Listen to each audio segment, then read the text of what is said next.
Hello, welcome to my YouTube channel. In this video, we are going to study periodic classification of element. Chapter name suggested that we have to classify the elements. Okay, now I will give you the situation. मैं आपको एक situation देता हूँ कि आप एक student हो, आप मे आई कम इन मैम, टीचर ने आपको अंदर लिया और टीचर ने आपको बोल दिया कि बच्चा आप स्टूडेंट आप बताओ आपकी क्लास में अभी 100 स्टूडेंट है। कितने हैं? 100 स्टूडेंट है। ओके, 100 स्टूडेंट है और ये सबको टीचर बोल रही है आपको हाँ कि बच्चा ये जो 100 स्टूडेंट है इसको उनके अपने अपने कैरेक्टर के हिसाब से क्लासीफाई अलग अलग करो। अब आप टेंशन में, कोई कॉमेडी वाला आपको मिलेगा कि 4-5 बच्चे जो बीच बीच में कमेंट करते रहते हैं, 4-5 एकदम साइलेंट बच्चे मिलेंगे जिसका कोई इंट्रोवर्ट टाइप, जिनका कोई मतलब ना हो किसी से, 4-5 बच्चे आपको हमेशा पढ़ने वाले मिलेंगे टॉपर टाइप। तो क्या आप अलग कर पाओगे? ऑब्वियसली नहीं कर पाओगे कि जो पढ़ाई करता है वही ज्यादा कमेंट करता है, ऐसे भी चीज है। तो आज से 100 साल पहले भी साइंटिस्ट के सामने ऐसी कुछ 100 हजारों एलिमेंट, अभी तो हजारों नहीं 120 एलिमेंट की खोज हुई है 118 की, लेकिन उस समय पे ऐसे 100 एलिमेंट्स पड़े हुए थे, 30-30 एलिमेंट्स पड़े हुए थे, तो उनको कैसे भी करके अरेंज करना पड़ता था। तो उस कहानी में जो सबसे पहले, इस कहानी की जो सबसे पहले मैं हीरो की बात करूंगा, 4 मेन हीरो है हमारे इस टॉपिक के, पीरियोडिक क्लासिफिकेशन ऑफ एलिमेंट के 4 मेन हीरो है और हीरो के नाम है दादी ने मैंगो खाया है। हीरो के नाम क्या है? दादी ने मैंगो खाया है। दादी ने मैंगो खाया है। सर ऐसा कैसा आप बोले कि 4 हीरो है और ये दादी को मैंगो खिला रहे हो? मतलब बच्चा रुको, सब चीज निकलेगा। दादी मतलब डी का मतलब डोबेरेनर, डोबेरेनर। ओके, एन मतलब न्यूलैंड, एन मतलब न्यूलैंड। एम मतलब मैंडलीव, मैंडलीव, मैंडलीव। अच्छा, एच मतलब हेनरी मॉसले। क्या? Henry Mauchly. मैं आपको क्या बताया कि आज जैसे आपके सामने टीचर ने आपको 100 स्टूडेंट को अलग करने के लिए बोला, ऐसे ही साइंटिस्ट के पास 100 एलिमेंट्स थे, उनको अलग अलग करना था। तो 4 हमारे मेन हीरो थे। कौन थे? दादी ने मैंगो खाया है। दादी मतलब डोबेरेनर, एन मतलब न्यूलैंड, एम मतलब मैंडलीव और एच मतलब हेनरी मॉसले। ओके, तो ये 4 साइंटिस्ट है। सबसे पहले जो साइंटिस्ट ने काम किया वो है डोबेरेनर। कौन काम किए? डोबेरेनर। अब हम डोबेरेनर को टीचर मान लेते हैं। डोबेरेनर कौन है? टीचर है। उन्होंने देखा, क्लास पढ़ा रहे थे, उन्होंने देखा कि ये जो 100 एलिमेंट्स है यानी कि 100 बच्चे हैं, मैं तो वही 100 स्टूडेंट पकड़ूंगा, कि कुछ 3 बच्चों का कैरेक्टर सेम आ रहे हैं। उनका फिजिकल प्रॉपर्टी यानी कि बाहर से जो कैरेक्टर है वो, केमिकल प्रॉपर्टी जो अंदर का कैरेक्टर है वो सेम आ रहे हैं। तो उन्होंने क्या किया, डोबेरेनर ने क्या किया ना, डोबेरेनर ने ग्रुप्स बना दिए। क्या बना दिए? ग्रुप्स। कितने के बनाए? 3-3 के। कितने के बनाए? 3-3। उसी को क्या बोलते हैं? ट्राइड बोलते हैं। क्या बोलते हैं? ट्राइड बोलते हैं। Yes, tried. और उन्होंने क्या बोला और उन्होंने क्या देखा, वो तीनों ग्रुप को, एक को फर्स्ट बेंच पे बिठा दिए, एक को लास्ट बेंच पे बिठा दिए। एक को कहां बिठाए? फर्स्ट बेंच पे। मान लेते हैं लिथियम। कौन? लिथियम को फर्स्ट बेंच पे बिठा दिए। फर्स्ट बेंच, उसको मार्क्स आ गया 39। कितना मार्क्स आ गया? 39। लास्ट में कौन बैठा? लास्ट में आपका बैठा पोटेशियम। कौन बैठा? पोटेशियम। पोटेशियम, उसका मार्क्स कितना आ गया? 7 आ गया। उसका मार्क्स कितना आ गया? 7। अब आप मैं को ना, आपको मैं एक सेंटेंस पढ़ाता हूं। Atomic mass of middle element was approximately equal to mean।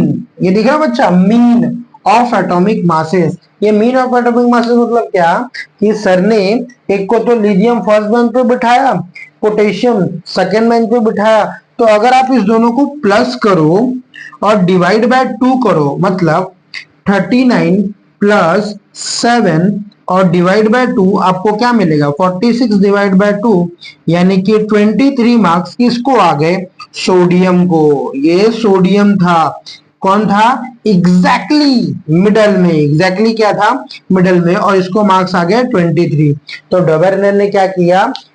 3-3 group का ट्राइड बनाया और उन्होंने लिथियम को फर्स्ट बेंच पे, पोटेशियम को सेकेंड बेंच पे, लास्ट बेंच पे, और ये दोनों का जो मार्क्स प्लस किए तो डिवाइड बाय 2 करके उसको मिडल एवरेज, यानी कि ये 3 मेन ग्रुप बन गई। समझ गया बच्चे। अब नेक्स्ट टॉपिक,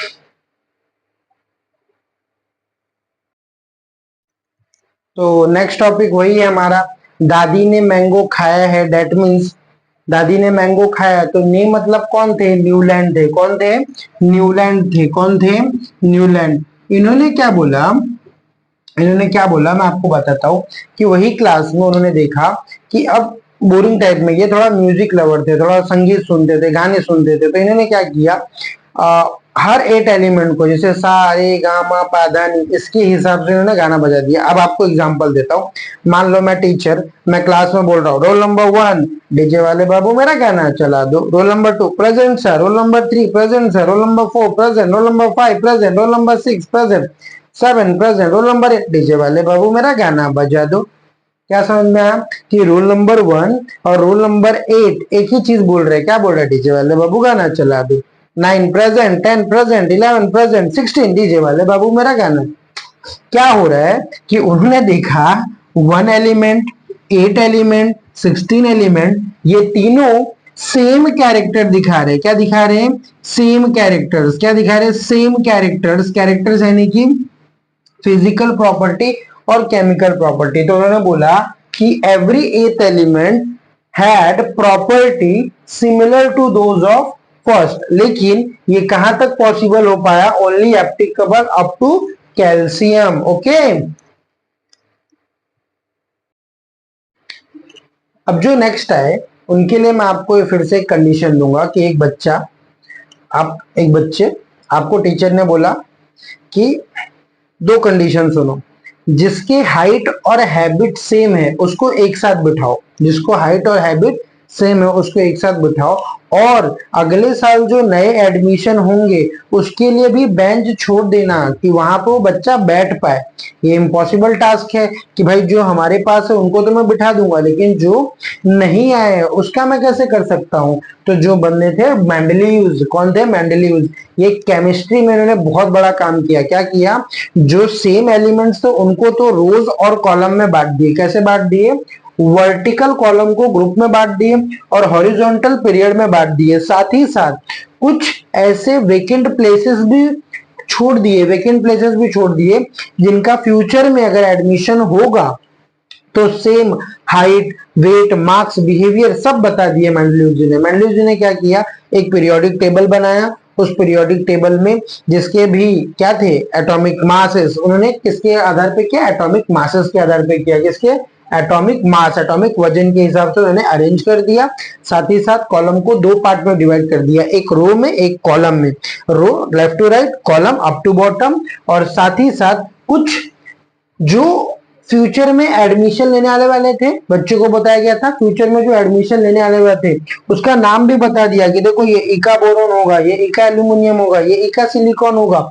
ये सब उन्होंने बता दिया था। किसने बता दिया था, मेंडलीव जी ने। किसने बता दिया था, मेंडलीव जी ने। इसके बाद एक साइंटिस्ट है, उनका नाम है,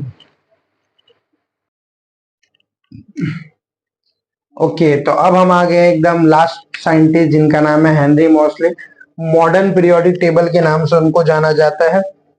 उन्होंने क्या किया था, उन्होंने फिजिकल और केमिकल प्रॉपर्टी ऑफ एलिमेंट्स को, पीरियोडिक फंक्शन को एटॉमिक नंबर पे दिया था। सर ये तो सेंटेंस हम बुक में भी लिखते हैं, बाकी यूट्यूब चैनल्स में भी पढ़ते हैं, इसमें क्या है, मैं इसमें आपको बताता हूँ कि हेनरी मोसली ने देखा वही क्लास में कुछ बच्चे बहुत मस्ती करते हैं, ठीक है, कुछ बच्चे शरीफ रहते हैं, कुछ बच्चे वीआईपी जोन में बैठते हैं, रॉयल जोन में बैठते हैं। तो उन्होंने क्या किया, उन्होंने ब्लॉक वाइज डिफरेंशिएट कर दिया कि एस ब्लॉक, ये एस ब्लॉक है, इसमें ग्रुप 1 और 2 आएगी, ठीक है। इसमें क्या है, मेटल, इसमें अल्कली मेटल्स है, इसमें क्या है, शोर सराने वाले, सुपर फास्ट एक्टिव वाले। फिर एक मेटल आ गया 3 to 12, ये ट्रांजिशन मेटल्स है, ट्रांजिशन मेटल, ये इधर के भी हो सकते हैं, इधर के भी हो सकते हैं। ठीक है। ये डी ब्लॉक है 3 से 12 तक का। पी ब्लॉक है 13 से 18। पी ब्लॉक ये क्या है, थोड़े नॉन मेटल्स भी है, मिक्सिंग है इनमें भी, कोई मेटोलॉजी भी आता है, मेटल भी नॉन मेटल भी। और ये एफ ब्लॉक बेचारे टेबल के एकदम नीचे रहते हैं, बॉटम ऑफ द टेबल। ये एफ ब्लॉक है, लैंथेनाइड और एक्टिनाइड सीरीज करते हैं। मतलब हेनरी मोस्ली का बनाया हुआ मॉडर्न पीरियोडिक टेबल जो आज से 100 साल पहले स्टार्ट हुई थी कि 100 एलिमेंट को कैसे अरेंज करना है, तो आज मॉडर्न पीरियोडिक टेबल के बेसिस पे ही हम सबका नंबर देते हैं। और बनाया कौन था, हेनरी मोस्ले ने। किसके बेसिस पे, एटॉमिक नंबर के बेसिस पे। 4 ब्लॉक बनाए थे, एस ब्लॉक जो कि 1 और 2 है, डी ब्लॉक 3 to 12 है, पी ब्लॉक 13 to 18 है, और F block bottom of the table है। एक कॉन्सेप्ट है, 2-3 कॉन्सेप्ट है जो बच्चों को कभी समझ में नहीं आती, वो है वैलेंसी। वैलेंसी के लिए मैं आपको बोलूंगा, आप क्लास में बैठे हो, आपके पास स्पेस होता है, आप क्लास में बैठते हो, आपके बगल में एक का तो कम से कम स्पेस होता है, किसी किसी के बच्चे के पास तो 2 से 3 स्पेस होते हैं। तो वैलेंसी क्या बोलता है कि आप फ्रेंड्स बना सकते हो।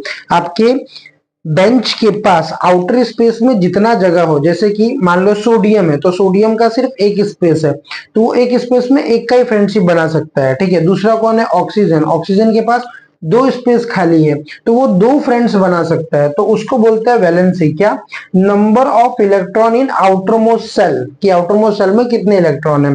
अब एटॉमिक साइज, थोड़ा ये कॉन्सेप्ट, ये कहानी को थोड़ा सही से समझिए। जब एलिमेंट लेफ्ट से राइट के समय आते हैं, तो एलिमेंट लेफ्ट से राइट के समय आते हैं, तो टीचर की नजर, एलिमेंट्स को अब स्टूडेंट समझ लो, एलिमेंट्स कौन, टीचर, बच्चे। बच्चे जब लेफ्ट टू राइट आते हैं तो टीचर की नजर ज्यादा पड़ती है, तो एटॉमिक साइज कम हो जाता है। एटॉमिक साइज कम हो जाता है, क्यों, लेफ्ट से राइट टीचर की नजर पड़ी, स्पेस कम मिलता है। लेकिन जैसे ही बच्चों को नया रो मिला, जैसे ही नए रो में बेंचेस लगे, तो बच्चे क्या करेंगे, उठेंगे, उस रूम में चले जाएंगे, तो टीचर की नजर फिर थोड़ी कम हो जाएगी, तो एटॉमिक साइज बढ़ जाएगा। आर यू अंडरस्टैंड, कि जब बच्चे यानी कि एलिमेंट्स लेफ्ट टू राइट में आते हैं तो टीचर का नजर पड़ता है, तो स्पेस कम मिलती है, मतलब एटॉमिक साइज छोटा हो जाता है। जैसे ही नए रो मिले, बेंचेस मिले, एलिमेंट्स वहां पे जाके अरेंज हो जाते हैं और एटॉमिक साइज बढ़ जाता है। तो एटॉमिक साइज जो है indicate bye its radius. Okay, इस चैप्टर में, इस वीडियो में जो भी मेन कॉन्सेप्ट जो हमारे मार्क्स स्कोरिंग टॉपिक्स है वो मैंने कवर किया। Thank you.